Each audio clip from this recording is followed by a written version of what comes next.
Time travel कई सदियों से लोगों की कल्पनाओं को उड़ान देता आया है। समय यात्रा का विषय लोगों के बीच इसलिए ज़्यादा चर्चित है क्योंकि हर व्यक्ति अपने भूतकाल में जाकर अपनी की गई गलतियों को सुधारना चाहता है और अपने आने वाले बुरे कल को आने से पहले बदल देना चाहता है। चाहे यह विषय कुछ लोगों को कितना ही हास्यास्पद लगता हो, लेकिन वैज्ञानिकों के अनुसार सैद्धांतिक रूप से समय यात्रा करना संभव है।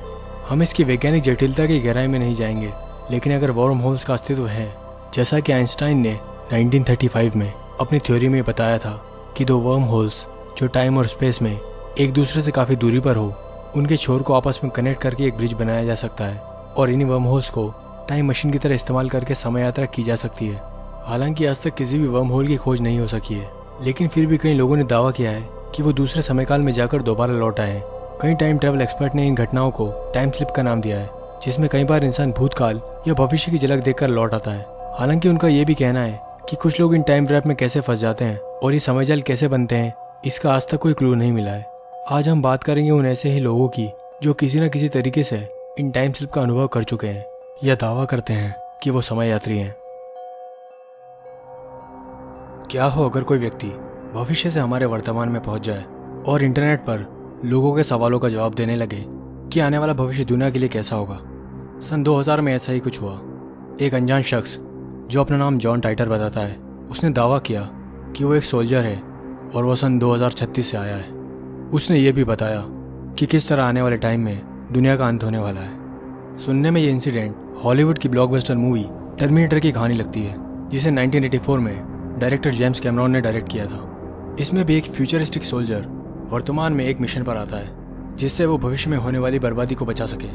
कुछ इंटरनेट यूजर का मानना था कि किसी टाइम ट्रैवल फैन ने इसी मूवी से प्रभावित होकर जॉन टाइटर की ये पटकथा लिखी होगी।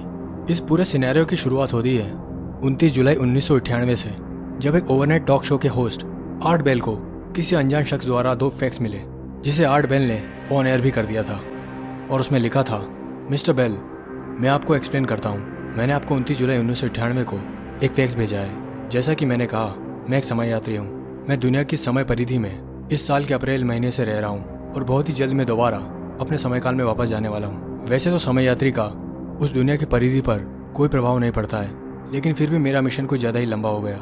यहाँ मैं कई लोगों से मिला जिनसे मेरा काफ़ी जुड़ाव भी हो गया। इसके बाद 2 साल तक जॉन टाइटर का कोई अता पता नहीं था, लेकिन सन 2000 में अचानक फिर से एक व्यक्ति इंटरनेट पर सुर्खियां बटोरने लगा। टाइम ट्रैवल इंस्टीट्यूट फोरम पर किसी के पोस्ट आना शुरू हो गए। उसका यूज़र नेम था टाइम ट्रैवल _O। उसने लोगों को बताया वो ईयर 2036 से आया है और यही वो साल है जब एक बहुत ही खतरनाक कंप्यूटर वायरस पूरी दुनिया को अपनी चपेट में ले लेगा और दुनिया खत्म होने की कगार पर होगी। इसलिए उसका मिशन है 1975 में जाकर IBM 5100 कंप्यूटर को हासिल करना, जिसमें बहुत सारे ऐसे ज़रूरी इक्विपमेंट्स लगे हैं जो भविष्य में उस वायरस से लड़ने में सक्षम है। उसने ये भी कहा कि वो सन 2000 में थोड़ा रेस्ट करने के लिए रुका है। साथ ही वो 2000 समयकाल में आकर अपने आप से भी मिलना चाहता था, जो उस वक्त 3 साल का था। लगभग 4 महीने तक टाइटर सारे लोगों के सवालों को जवाब देता रहा। उसने भविष्य में होने वाली कई घटनाओं का उल्लेख भी किया। उसने ये भी दावा किया कि इस दुनिया की अल्टरनेटिव रियलिटीज़ होती है, जिसका मतलब है कि पैरेलल यूनिवर्स का अस्तित्व होता है, जिसको समझना बहुत ही पेचीदा काम है। टाइटर ने बहुत सारे तकनीकी सिद्धांत भी बताए कि किस तरह टाइम ट्रैवल किया जा सकता है और इसमें कितनी कॉम्प्लेक्स एल्गोरिथम का प्रयोग किया जाता है, जिसे समझना बहुत ही कठिन है। यही नहीं, उसने अपनी एक्चुअल टाइम मशीन की डिज़ाइन भी दिखाई। उसके अनुसार इसे बनाना दुनिया का सबसे मुश्किल काम है। 24 मार्च 2001 को उस व्यक्ति ने आखिरी मैसेज किया और उसने कहा कि वो ही जॉन टाइटर है। इसके बाद से वो हमेशा के लिए गायब हो गया और उसने कभी भी किसी के साथ कोई संपर्क नहीं किया। आपको क्या लगता है, ये सच में भविष्य से आया कोई समय यात्री था या इंटरनेट पर फेमस होने के लिए किसी ने बस ये सब मनगढ़ंत कहानी बनाई? दोस्तों, मैं इस घटना के सच या झूठ होने का दावा नहीं करता। ये सब मैं आप पर छोड़ता हूँ, आप इसको किस तरह लेते हैं। 2 जनवरी 1950 को 55 साल की एक स्कॉटिश महिला जिनका नाम मिस EF स्मिथ था, वो ब्रिकिन कस्बे में एक लेट नाइट पार्टी अटेंड कर रही थी। शराब के कुछ पैक पीने के बाद वो अपनी कार में बैठकर लीथम विलेज की तरफ निकल पड़ी, जहाँ उनका घर था। कार चलाना उनके लिए थोड़ा मुश्किल हो रहा था क्योंकि बाहर काफ़ी ज़्यादा अंधेरा था। कुछ ही मिनटों में अचानक बिजली की कड़कड़ाहट के साथ मूसलाधार बारिश होने लगी। सड़क अब काफ़ी स्लिपरी हो गई थी। कुछ आगे चलने पर उनकी कार एक कीचड़ से भरे गड्ढे में फंस गई, इसलिए कार को वहीं छोड़कर पैदल जाने के अलावा उनके पास कोई रास्ता नहीं था। उनके साथ उनका डॉगी भी था। अभी उनका घर वहाँ से लगभग 8 मील की दूरी पर था। वो उसी सड़क पर आगे बढ़ती गई। रोड के आसपास बहुत ही घने पेड़ थे। कुछ देर चलने के बाद वो एक ढलान के शिखर पर पहुंची, जहां से डनीचन हिल दिखाई देती है। अब उनका घर वहां से केवल आधे मील की दूरी पर ही था। रात के लगभग 2 बज रहे होंगे जब उन्होंने एक बहुत ही असाधारण घटना का अनुभव किया। उन्होंने देखा उनसे कुछ दूरी पर लोगों का एक समूह हाथ में मशाल लिए हुए खड़ा था। फिर उनके दाहिने तरफ से कुछ और लोग हाथ में मशाल लिए हुए निकले। मिस स्मिथ ने जब यह नज़ारा नज़दीक से देखा तो वो चौंक गई। सामने मैदान में कई सारी डेड बॉडीज गिरी पड़ी थी और वो मशाल लिए हुए लोग उन मुर्दों के शरीर को पलट पलट कर उनकी शिनाख्त कर रहे थे। कुछ ही देर में मिस स्मिथ का डॉगी गुर्राने लगा। इससे पहले कि वो उन मशालधारी रहस्यमय लोगों पर भौंकता, वो जल्दी से उसे लेकर अपने घर की तरफ बढ़ गई। घर पहुंचकर मिस स्मिथ सीधे अपने बेड पर चली गई। सुबह उठकर जब उन्हें रात की घटना याद आई तो वो काफ़ी असमंजस की स्थिति में थी। इस घटना के 20 साल बाद सोसाइटी ऑफ फिजिकल रिसर्च के एक मेंबर ने मिस स्मिथ के केस में रुचि दिखाई। उनका नाम डॉक्टर जेम्स मैकहॉर्क था। मिस स्मिथ ने उन्हें उस रात की पूरी वारदात सुनाई कि उन्होंने अपने सामने कुछ लोगों को मशाल लिए हुए देखा। वो लोग पुराने ज़माने की पोशाक पहने हुए थे, जैसा 7वीं शताब्दी में ब्रिटिश योद्धा पहना करते थे। इस पर और गहराई में रिसर्च करने के बाद आखिरकार डॉक्टर मैकहॉर्क एक निष्कर्ष पर पहुंची गए। उन्होंने मिस स्मिथ और साइंटिफिक सोसाइटी के सामने एक बहुत ही हैरान कर देने वाली बात का खुलासा किया, जिसे सुनकर सभी लोग दंग रह गए। उन्होंने कहा कि मिस स्मिथ ने उस दिन नेक टांसमेयर के युद्ध के बाद का दृश्य देखा था। वो जंग जो 685 एडी में घटित हुई थी, और मशाल लिए हुए वो लोग अपने ही योद्धाओं की डेड बॉडीज को ढूंढ रहे थे। मिस स्मिथ ने बताया वो नेक टांसमेयर के ऐतिहासिक युद्ध के बारे में जानती थी और उन्हें यह भी पता है कि वो जहाँ रहती है ये जंग उसके पास में ही हुई थी। लेकिन उन्हें इस बात का बिल्कुल अंदाज़ा नहीं था कि वो इस युद्ध के बाद का नज़ारा देख रही थी। डॉक्टर मैकहॉर्क का मानना था कि कुछ मिनट्स के लिए मिस स्मिथ उस समय काल में पहुंच गई थी जब ये युद्ध हुआ था, और उनकी आपबीती के अनुसार युद्ध के बाद के आफ्टरमैथ को ही मिस स्मिथ ने अनुभव किया। टाइम ट्रेवल विशेषज्ञ इसे समय यात्रा का एक और पुख्ता प्रमाण मानते हैं। दोस्तों, क्या हो अगर आप घर से बाहर ब्रेड खरीदने निकले और रोड पर चलते हुए एक मुड़ाव पर घूमते ही खुद को किसी और ही समय काल में पाएं, और जिस दुकान पर आप ब्रेड लेने आए हैं वो दुकान वहाँ पर मौजूद ही ना हो, यहाँ तक कि आपका घर भी अभी तक उस जगह पर ना बना हो। बेशक ऐसा होने पर आप लोग घबरा जाएंगे कि ये कैसे संभव है, लेकिन ऐसी एक घटना लंदन के एक पुलिस ऑफिसर फिलिप सी के साथ हुई। हालांकि वो ब्रेड खरीदने नहीं गए थे, बल्कि अपनी वाइफ के साथ बाहर शॉपिंग के लिए निकले थे। जब उनकी वाइफ एक बुक स्टोर पर अपने लिए कुछ किताबें देखने में व्यस्त थी, वो दुकान से बाहर निकलकर कुछ और खरीदारी करने के लिए निकले। थोड़ा आगे चलने पर उन्हें रियलाइज हुआ जैसे उनके आसपास का माहौल पूरी तरह बदल चुका है। आसपास के लोगों ने बहुत ही पुराने फैशन के कपड़े पहने हुए थे, जैसा लोग 1950 में पहनते थे। आसपास की दुकानें, वहां से गुजरने वाली कार, सब कुछ किसी पुराने जमाने सा लग रहा था। वो बहुत ही आश्चर्यचकित और कंफ्यूज थे। उन्हें कुछ समझ नहीं आ रहा था कि क्या हो रहा है, और वो बुरी तरह घबरा गए। वो जल्दी से पलटे और दोबारा उस बुक स्टोर की तरफ जाने लगे जहां उन्होंने अपनी वाइफ को छोड़ा था। लेकिन जब वो वहां पर पहुंचे तो वो सदमे में आ गए, क्योंकि वहां पर कोई बुक स्टोर नहीं था, बल्कि एक वुमेन्स क्लोथिंग शॉप थी, जिसके बाहर बोर्ड पर दुकान का नाम लिखा था, क्रिप्स। वो जैसे ही दुकान में दाखिल हुए सब कुछ पहले जैसा हो गया, और वो फिर से 1996 में पहुंच गए थे। अंदर उनकी वाइफ अभी भी शेल्फ्स में रखी बुक्स देख रही थी। उन्होंने बाहर देखा तो लोग फिर से 1996 के ही पहनावे में थे। आसपास गुजरने वाली सारी कार्स भी मॉडर्न ज़माने की ही थी। मिस्टर फिलिप ने किसी तरह राहत की सांस ली, लेकिन उनके मुताबिक वो इस रहस्यमय घटना को कभी नहीं भूल सकेंगे। फिलिप को पूरा यकीन था कि वो कुछ पलों के लिए टाइम ट्रेवल करके सन 1996 से 1950 में चले गए थे। सन 1932 में जर्नलिस्ट बर्नार्ड हटन और जोआचिम ब्रैंड को एक न्यूज़पेपर ने हैम्बर्ग शिपयार्ड की स्टोरी कवर करने की जिम्मेदारी दी। वो लोग बहुत ही तत्परता से शिपयार्ड पर अपने काम में लगे हुए थे। तभी अचानक पूरा आसमान घने कोहरे से ढक गया। चारों तरफ धमाके हो रहे थे। आसमान में कुछ एयरक्राफ्ट्स हवाई हमले कर रहे थे। हमला इतना जोरदार था कि दोनों के कान सुन्न हो गए। पहले उन्हें लगा कि ये सेना की तरफ से कोई मिलिट्री ड्रिल है, लेकिन फिर उन्हें रियलाइज हुआ वो सब असली था और शिपयार्ड पर हमला हुआ था।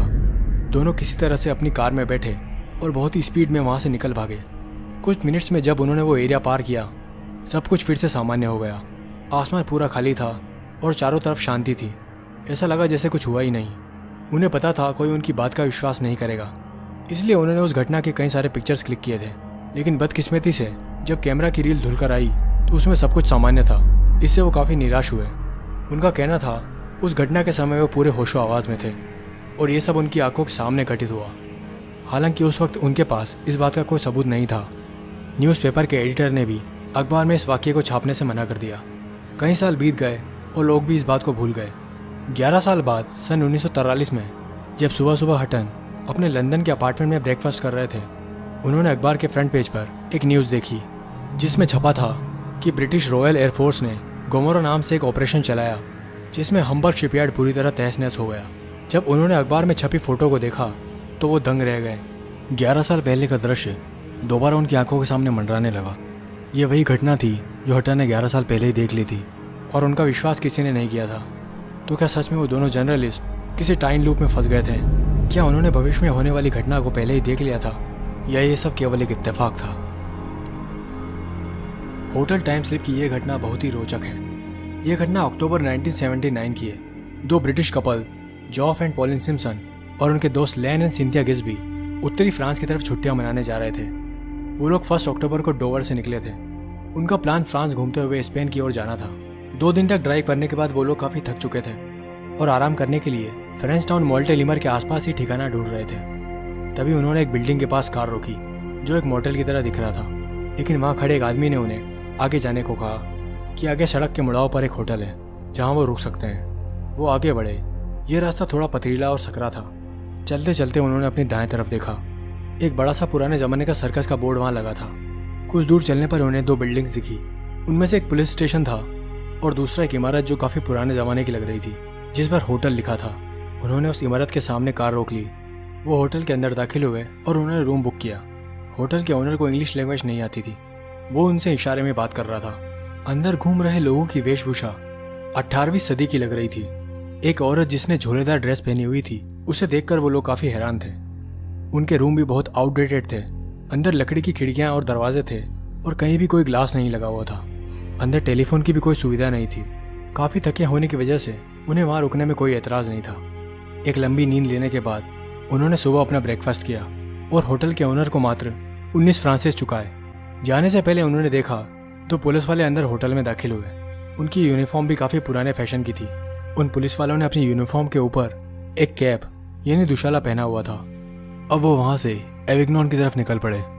अपनी ट्रिप से लौटते वक्त वो दोबारा से उसी होटल में रुकना चाहते थे क्योंकि वो बहुत ही ज़्यादा सस्ता था। जब वो उस रास्ते पर पहुँचे तो उन्हें वहाँ कोई होटल नहीं दिखा। वो बिल्कुल उसी रास्ते पर थे लेकिन वहाँ किसी भी होटल का कोई नामो निशान नहीं था। चारों बहुत ही हैरान थे। रास्ते में एक व्यक्ति से जब उन्होंने पूछा तो उसने कहा इस रोड के आसपास कोई होटल है ही नहीं। वो लोग वहाँ से आगे बढ़े और मजबूरन उन्हें एक दूसरे होटल में रुकना पड़ा जहाँ उन्हें 19 नहीं बल्कि 200 फ्रांस चुकाने पड़े। वो लोग बहुत ही ज़्यादा असमंजस में थे। उन्हें कुछ समझ में नहीं आ रहा था कि कुछ ही दिनों में होटल कहाँ गायब हो गया। घर पहुंचकर उन्होंने पाया कि उस होटल में क्लिक की गई पिक्चर्स कैप्चर ही नहीं हुई। उन्होंने फ़ोटो रील चेक की तो कैमरा की मार्किंग हाफ पर ही अटक गई थी, यानी क्लिक करने पर पिक्चर क्लिक ही नहीं हुई। यह काफ़ी रहस्यमय था कि एक होटल जहाँ उन्होंने रात गुजारी थी वो अस्तित्व में ही नहीं था। कैमरा से खींचे गए फ़ोटो डेवलप ही नहीं हो पाए। ये सब उनके दिमाग से परे था। जिज्ञासावश उन्होंने इसके बारे में कुछ तहकीकात की तो उन्हें मालूम हुआ कि जैसे फर्निशिंग उन्होंने उस होटल में देखी थी वो 18वीं सदी में हुआ करती थी। साथ ही जो दुशाले वाली यूनिफॉर्म पुलिस वालों ने पहनी हुई थी वैसी यूनिफॉर्म 1905 के बाद फ्रांस पुलिस ने पहनना बंद कर दी थी। तो क्या वो लोग समय यात्रा करके 18वीं सदी में पहुंच गए थे या ये सब बस उनकी एक कल्पना थी? लेकिन आखिर 4 लोग एक साथ एक ही चीज़ कैसे एक्सपीरियंस कर सकते हैं? आप इस घटना के बारे में अपने विचार कमेंट सेक्शन में ज़रूर दें। दोस्तों, आज के वीडियो में इतना ही। अगर आपको ये वीडियो पसंद आया तो प्लीज़ लाइक एंड शेयर ज़रूर करें। अगर आपने अभी तक मेरे पुराने वीडियोज़ नहीं देखे तो आप चैनल की प्लेलिस्ट में जाकर उन्हें देख सकते हैं। मैं मिलता हूँ आपको नेक्स्ट वीडियो में कहीं और मिस्टीरियस और रोमांचक घटनाओं के साथ। तब तक के लिए बाय बाय।